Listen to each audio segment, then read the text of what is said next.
Welcome back to the Almost Shameless podcast with Tanya Ray Fox. I am your host, Tanya Ray Fox. Thank you for joining me.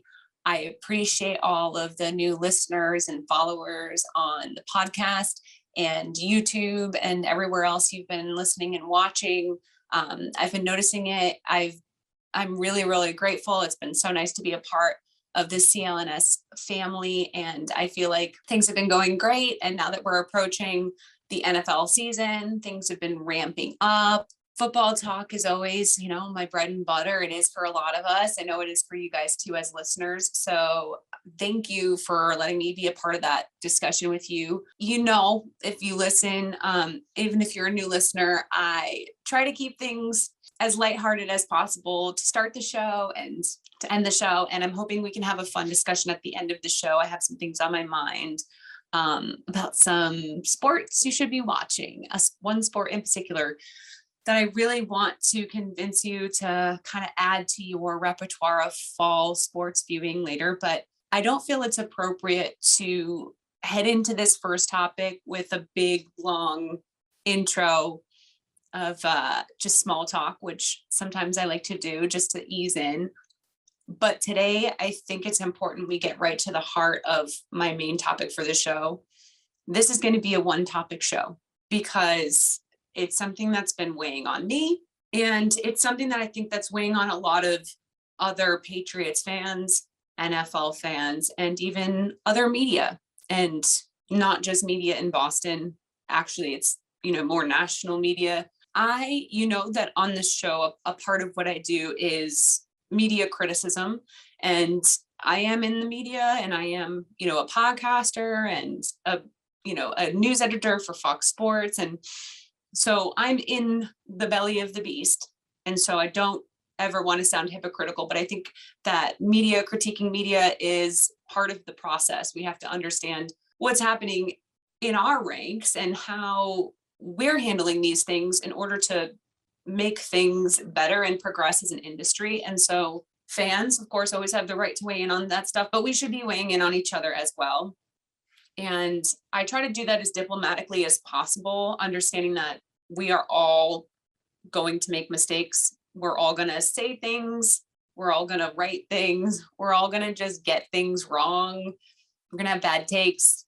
We're going to have to own them. Having said that, I don't want to make it a habit of dedicating an entire discussion to one person's bad comments. But in this particular situation, I kind of can't ignore it. It's been weighing really heavy on my mind all morning.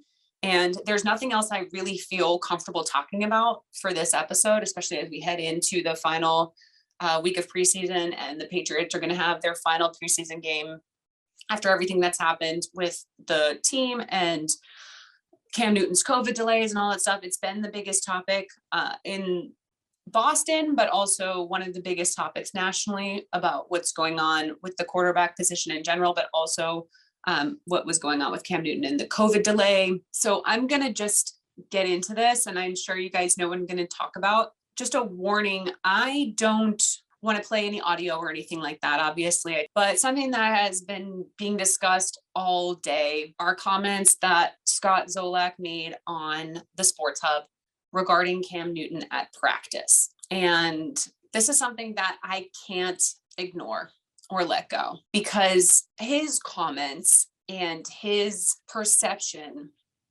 of Cam Newton are a reflection of a specific viewpoint. And he is a mouthpiece for it. And of course, he is the sole person responsible for expressing it. But it is not a viewpoint that is completely unprecedented. He's not the first person to make these types of comments. And his comments are more reflective of the fan base and the area than I think people would even like, right? He is one of the members of the media that is most closely associated with the team outside of actual team media. Calls games, they are a flagship station for the Patriots. He is a former Patriots quarterback, and thus the responsibility that he bears with his words is extremely high. And what he said about Cam, and then also Mac, in comparison to Cam on his show on the Sports Hub, warrants a more in-depth conversation. So we're going to have it, because I can't in all good conscience talk about football today as if there aren't racist microaggressions happening around this conversation every single day. And this just happens to me be the most overt by a person in a position to have their voice heard as a former NFL quarterback and a very high profile member of the media. Now, unfortunately, I can't relate to you what's going on without reading you the actual quotes of what he said on the radio. So in order to have the conversation around it, we can't act like these words weren't said. So obviously there's audio of this and that's available online, but I will read the quotes for the sake of this podcast. In speaking about Cam at training camp, he said, I'd turn off the rap music first of all, because I think it's distracting for Cam here, because in between every throw, he's dancing. He can't help himself to where Mac looks like he came to work again. Like he's here to work and everything's attention to detail. It's nothing different. First of all, it goes without saying that quarterbacks dancing to music in between reps and in between plays and everything else at training camps, practice, whatever else is nothing new. Pretty much every single quarterback in the league does it. We've seen videos of everybody, Patrick Mahomes, Tom Brady, everybody does this. This is nothing new. If you've seen training camp, if you've been to training camp, if you've seen videos come out of it, Baker Mayfield, we've seen everybody dances. There's video of Gerard Mayo dancing during OTAs with the team as a coach. So this is nothing new. So again, this is a bit of a dog whistle, right? This is Scott Zolak doesn't like Cam Newton as a starter, doesn't like Cam Newton as a player. And so he's finding a way to criticize him, especially after he came out and outplayed Mac in the practice after he was back from his COVID delay. Now, during his COVID delay, the conversation elevated to, if he can't stay on the field and if he's going to have these issues because he refuses to get vaccinated, isn't this an issue? And that is a completely separate conversation from what we're talking about here. I agree that being unvaccinated makes any player a liability because of these little things that can pop up. The team has reiterated, Belichick has reiterated that Cam Newton did not break team protocols or do anything wrong in their eyes, but league protocols said that he had to sit out longer than they had planned. Mac had a great practice the day before Cam came back.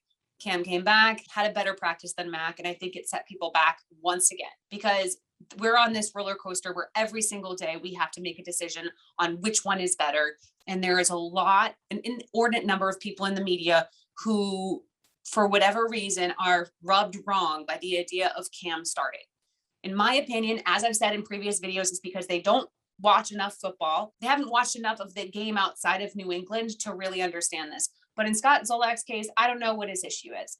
However, this looking for a reason to diminish Cam through the basic act of dancing and then adding to it that it was rap music is flat out a racist microaggression.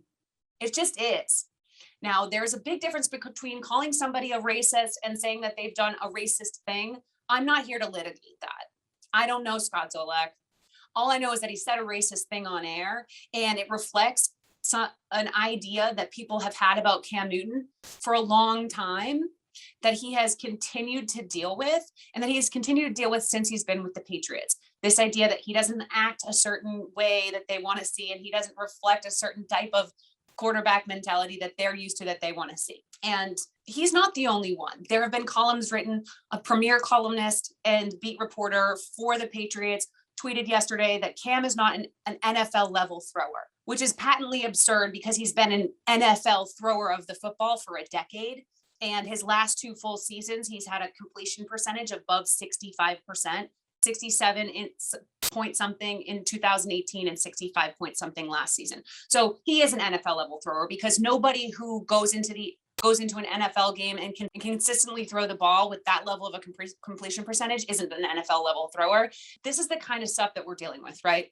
We're dealing with people who think that they are smarter than the league that has employed and elevated Cam into a superstar for a decade. So again, when I say this, I'm saying Scott Zolak is reflecting an idea that's out there about Cam, but he was the one who said it. He's the former Patriots quarterback who covers the team. He's the former NFL quarterback who covers the team. He's the guy whose voice you hear on local broadcasts. For him to come out and make this comparison between Mac and Cam, this character judgment, when every single player on the team, every coach, every trainer has said that Cam Newton's attitude, his leadership, his work has been exceptional since he landed with the Patriots. There are no reports coming out of that team, and there haven't been, that Cam Newton doesn't put in the work, that he doesn't take his job seriously, or that he is distracting teammates or players, or that he is anything but an exceptional teammate and leader. And that's a reputation that he had as a teammate and as a leader prior to landing in New England. So this is nothing new. There is no evidence whatsoever that Cam has ever distracted himself or his teammates in these football settings. The media is distracted by Cam Newton. He doesn't look and act like the quarterback that was here for 20 years. And Mac resembles it a little bit more. And so that's where their comfort level's at, right? He looks more like that kind of passer. He looks like more like that kind of player. But one has been an NFL success for a decade, and one is a rookie who's been in the NFL for 4 months and has not played a game. So how do you compare the two in earnest? If you really want to make the case for Mac and you have a cynical view of Cam Newton, the player, Cam Newton, the guy, you find ways to attack character with absolutely no evidence that it exists. That, bringing up dancing and rap music when you're talking about a Black quarterback, A plus B equals C here. There's no deduction to be done. Everybody knows what he meant. And then for him to parlay that directly into praising Mac Jones for being a different type of guy is outright prejudice. I am not here to tell you you have to love Cam Newton as a quarterback, but you can't draw false equivalencies like this. Saying things like Cam Newton is distracted by music, like he's a little child, is so inherently ridiculous that it can only be prejudice, because it doesn't make any other sense. It doesn't make sense under any other context. So that's something you really have to keep in mind. Does this make any sense that a guy who has succeeded at every single level of football, he has succeeded in high school, he has succeeded in college, not just succeeded, but won 2 national championships and a Heisman Trophy, then went into the NFL, became Rookie Offensive Player of the Year, then went on to become NFL MVP and play in a Super Bowl, then in the last 2 seasons has actually improved as a passer with his age, to insinuate that that guy who has achieved at every single level is distracted by music on the field at training camp is malpractice as a media member. It's absolutely malpractice. Being born with the gift of physical size is where Cam Newton's luck begins and ends. There are plenty of large guys, big physical, athletically gifted guys who've never done what Cam Newton has done with their careers. He's not lucky. He's talented and smart and knows what he's doing, and he's worked his ass off to do it. He hasn't just skated through. First of all, he's a Black man in America. So let's just start there. He was a Black child in America, and then he became a Black man in America. So right there, the adversity begins. And that's before you take into account that he doesn't look like the average NFL player. He does run more. He is a more physical threat on the ground in the passing era of the NFL. And he had to prove himself over and over again. And he continues to prove himself over and over again. And he comes into the Patriots after Tom Brady leaves in the middle of a pandemic and does absolutely everything he can do with one of the NFL's worst receiving cores. They go 7-9. The greatest coach of all time continues to show faith in this quarterback, continues to have his back, and you ignore all the evidence, all of the things that the coaches have said, everything that everyone on the team has said, everything that he's shown, to come up with some bullshit about him being distracted by rap music. You had to put the rap in there. We all know what that means.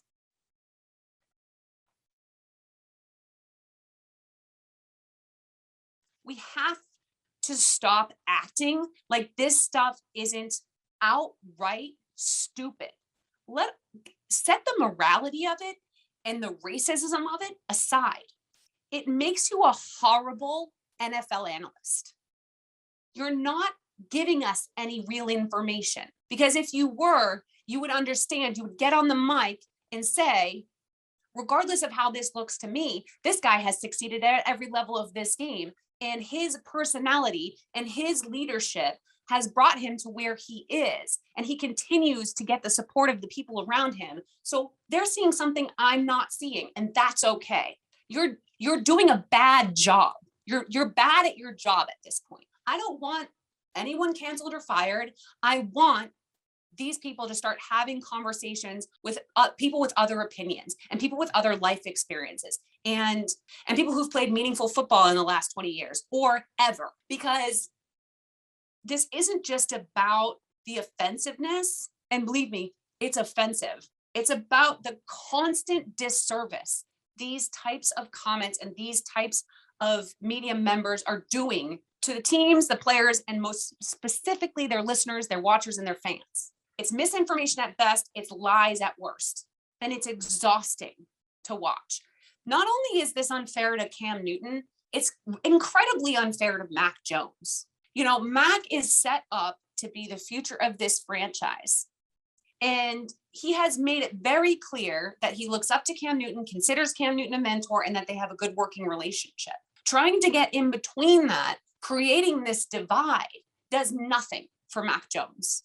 It is a privilege, and almost anybody in the NFL will tell you it would be a privilege to learn about the NFL behind someone as experienced and as well-liked as Cam Newton.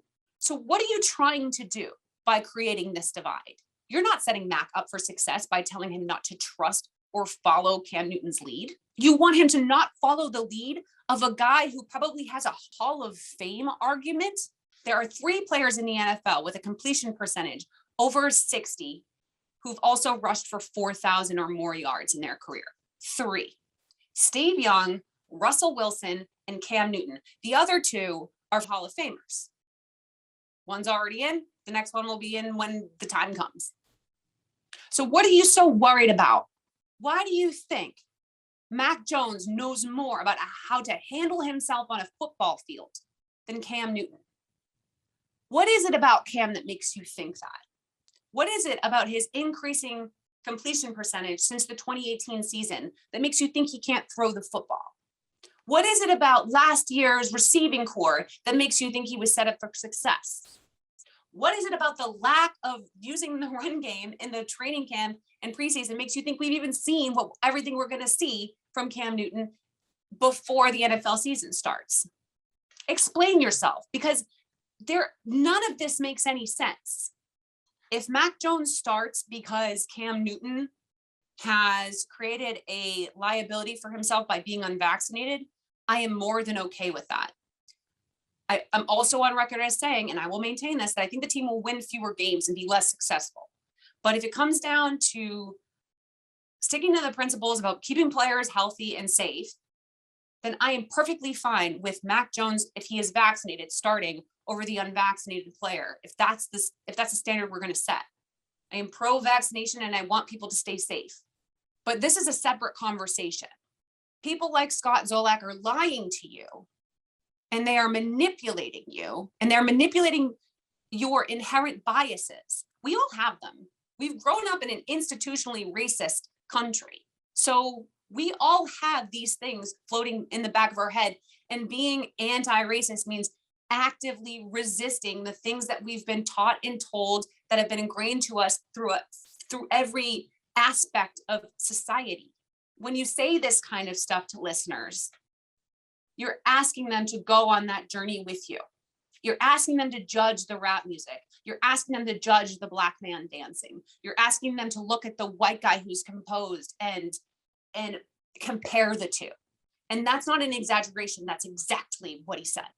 I am not sitting here telling you I don't have the privilege of being white in the media, because I do.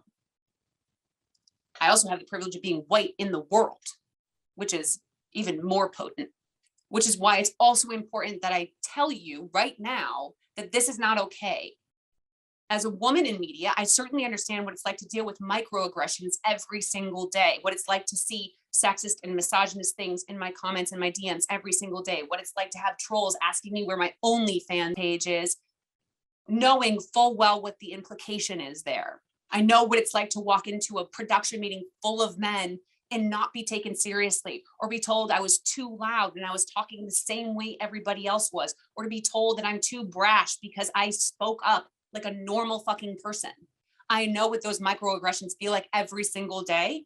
And that is on such an infinitesimal level compared to what Cam Newton has dealt with as a Black man and then a Black man in the NFL. And as he's grown up and gotten older and found a place for himself in the league, he has handled it with increasing grace and maturity. He's not perfect. He's made mistakes. I've called him out in the past, but he's continued to grow despite all that, all the time. Sometimes football is more than just how someone composes themselves in the pocket. Football is also about how we talk about people, how we treat people, how society infiltrates the sport. This is not the 1980s and the 1990s anymore. Quarterbacks come in different shapes, sizes, and styles. If you think Mac Jones is the better football player, okay. I don't know how you can think that a rookie coming out of one full season as a starter during a pandemic on one of the greatest, if not the greatest dynasty in college football, how you could possibly say so confidently that he's a better quarterback than someone who's been an NFL quarterback for a decade successfully. But okay, you have a right to your bad opinion. I'll let you have a right, whatever. But you don't get to do this. You don't get to say he's a better leader because he handles himself differently on the field than you would, or than Tom Brady would, especially when everyone from that team has told you, we love the energy Cam Newton brings. We love his leadership. You are now just ignoring facts so that you can spout bullshit, and it's not okay. Sometimes we need to take a step back and look at the patterns of conversation around players. You don't have to want Cam Newton to start, but you do have to respect Cam Newton as an NFL player, an NFL passer, an NFL runner, and an NFL leader. You have to. If you don't, you do not respect the game of football. And I will leave it at that. Deep breath. Okay. Before we go, I know it's a little bit of an awkward transition, but I have something I want to talk to you guys about. Don't sign off. I want to talk to you about soccer. And I don't even want to talk to you about American soccer. I want to talk to you about Premier League soccer, ye old England. Cristiano Ronaldo notably made his name for himself as a young pup on Manchester United, and then went on to greater things with Real Madrid and playing for the national team for Portugal and landing with Juventus. And today, it has been reported that Cristiano Ronaldo is returning to Manchester United. And this is after Lionel Messi notably left Barcelona and landed with Paris Saint-Germain. So the two greatest soccer players alive are on two new teams, but one is returning home to their original team. And the Premier League is a league that we can watch really easily in America. There's lots of TV rights and everything else. It's a league and a sport that you can follow really easily if you want to. And I'm telling you, now is the time. Not only because the most famous athlete in the world has just come back to the team they started their career with, but because the top tier talent in that league right now is as good as it's ever been. And soccer in England is as interesting as it's ever been. And I feel like if you've ever even had a little bit of curiosity about what the big deal is with soccer, and you want to try to see high level, really good competition with superstars, now's the time to watch the Premier League. There are 4 to 5 teams in that league right now that could beat any other team in the planet. And there's stars from all over the world. It's not just English players. And I just really feel like nobody should miss out on probably the greatest soccer player of our lifetime returning to the most famous football club in the world. right? I mean, even you guys, even if you don't watch soccer or know soccer, you know Manchester United. You remember David Beckham? This is a premier all-time player, one of the most famous people in the world, playing for one of the most famous soccer teams in the world. And he has real competition in the league.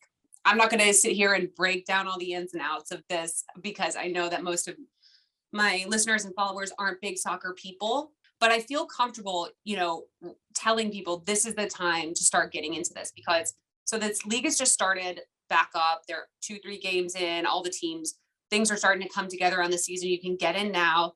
You can really watch all of the premier teams play.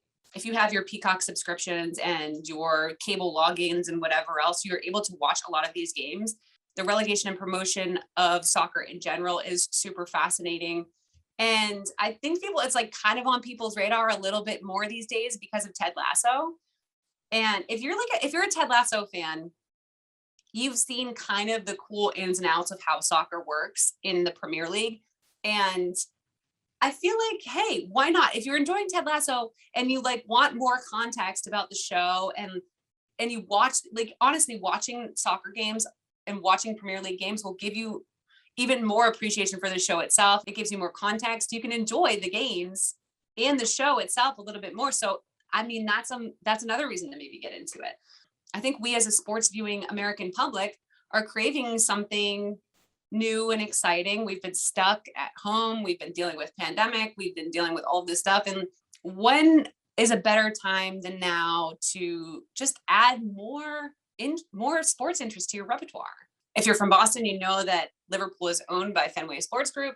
So you can, that's a built-in team for you to root for if you want. They are an extremely good team and definitely a little underrated. They're on the little bit of the outside of the big four right now, I feel like. But they're an elite premier team. They kind of had a 49ers level season last year where everyone was getting injured and they just couldn't put a healthy team together consistently across the season, but they're extremely talented and super fun to watch. So I don't root for Liverpool. However, I would endorse you rooting for Liverpool if that gets you interested. I wanted to leave you with something maybe fun to look forward to, something else to fill those weekend days. And, I'm on Twitter. I see how excited everybody is when there's something awesome to tweet about. And this just gives you another reason to be online and engaging with people and having more sports to look forward to. And I never think that's a bad thing. And if anything, it will just give you another thing to enjoy in life. And I'm here to try to help you enjoy your life a little bit more and enjoy being a sports fan a little bit more. That's what I want. That's what I want from this podcast. It's what I want from being in media. I want you to enjoy sports. I want it to be fun. I want it to be a place that brings people together and doesn't tear us apart. So let's give it a shot. Thank you guys for bearing with me today and listening. I genuinely hope that you come out of this with the desire to keep thinking about this stuff and looking at it from new perspectives. It's not easy stuff, and I'm not here to lecture any of you. That's not what I want. I want us to just be better all together, and I want us to communicate better as media and fans. I want this to be a partnership, and part of being a partnership when it comes to media and fans is being honest with each other and keeping our biases and our prejudices out of the equation as often as we possibly can. So I'm just trying to do that today. I'm not perfect. I probably didn't nail it, but I appreciate you guys sticking with me and listening. So thank you so much. And I'll look forward to talking to you next week as we get ready for week 1 of the NFL season. All right. Thanks again. And I'll talk to you next time. Bye.